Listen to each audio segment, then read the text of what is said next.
ಚುನಾವಣೆಯ ಪ್ರಚಾರದ ಉದ್ದೇಶ ಇಟ್ಕೊಂಡು ಬರ್ತಕ್ಕಂಥ ನಿಮ್ಮೆಲ್ಲರ ಹೆಮ್ಮೆಯ ನಮ್ಮ ರಾಜ್ಯದ ಮುಖ್ಯಮಂತ್ರಿಯವರು ಸಿದ್ದರಾಮಯ್ಯನವರು ಸಾಹೇಬರಿಗೆ, DKC ಸಾಹೇಬರಿಗೆ ಹಾಗೂ ಇನ್ನಿತರ ಗಣ್ಯರಿಗೆ ಮೊದಲಿಗೆ ಆಹ್ವಾನವನ್ನು ತಿಳಿಸ್ತಾ,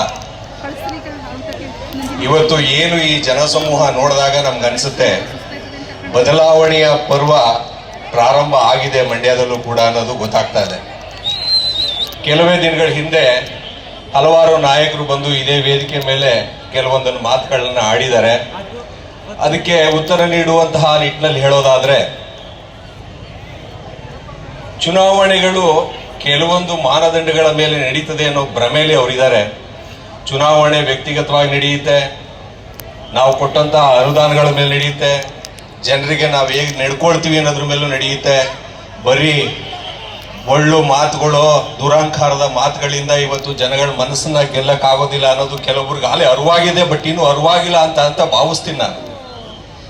ಜನಗಳು ಶಿಳ್ಳೆ ಡೇಟ್ಗೆ ತಾವು ಏನು ಮಾತಾಡ್ತಾ ಇದ್ದೀವಿ ಅನ್ನೋ ಪರಿಬಿಟ್ಕೊಂಡು ಇನ್ನೂ ಕಲ್ತಿಲ್ಲ ಅವರು ಮಾತಾಡೋದನ್ನ ಅಂತ ಅಂದ್ರೆ ಮುಂದಿನವರ ರಾಜಕೀಯ ಜೀವನ ತುಂಬಾ ಕಷ್ಟ ಆಗುತ್ತೆ ಅಂತ ಹೇಳಕ್ಕೆ ನಾನು ಇಚ್ಛೆ ಪಡ್ತೀನಿ.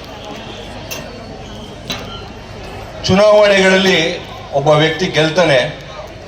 ಗೆದ್ದಾಗ ಹೇಗೆ ಗೆದ್ದ, ಯಾತಕ್ಕೆ ಗೆದ್ದ ಅನ್ನೋದ್ರ ಬಗ್ಗೆ ಮಾತಾಡೋದಲ್ಲ.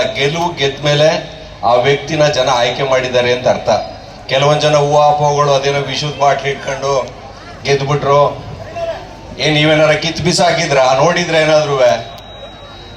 ಚುನಾವಣೆಗಳನ್ನ ಸೋತ ಮೇಲೆ ಸೋಲಿನ ಪರಾಮರ್ಶೆ ಮಾಡ್ಬೇಕು ಬಿಟ್ರೆ ಗೆದ್ದವ್ರನ್ನ ಹಂಗ್ಸೋದನ್ನ ಇನ್ಮೇಲಾದ್ರೂ ಬಿಟ್ಬಿಡಿ.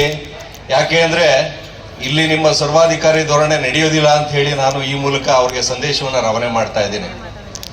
ಚುನಾವಣೆಗಳನ್ನ ಪ್ರಜಾತಂತ್ರ ವ್ಯವಸ್ಥೆಯಲ್ಲಿ ಜನಗಳ ಮುಂದೆ ಓಟನ್ನ ಕೇಳೋ ಯಾವ ರೀತಿ ಕೇಳ್ತೀವಿ, ಹೇಗೆ ನಡ್ಕೊಳ್ತೀವಿ ಅನ್ನೋದ್ರ ಮೇಲೆ ಜನ ನಿರ್ಧಾರ ಮಾಡ್ತಾರೆ.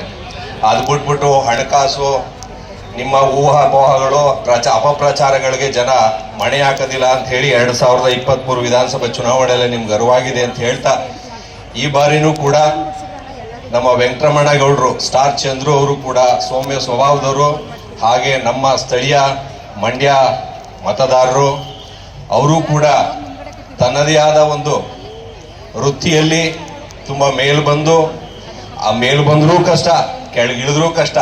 ಮೇಲ್ ಬಂದ್ರೆ ದುಡ್ಡಿರೋನು ಅಂತಾರೆ, ಮೇಲಿಲ್ಲ ಅಂದ್ರೆ ಭಿಕ್ಷೆ ಬೇಡು ಅಂತಾರೆ. ಯಾವ ರೀತಿ ಇರೋದು ಅನ್ನೋದೇ ಅರ್ಥ ಆಗ್ತಾ ಇಲ್ಲ ಇವತ್ತಿನ ರಾಜಕಾರಣಿಗಳಿಗೆ.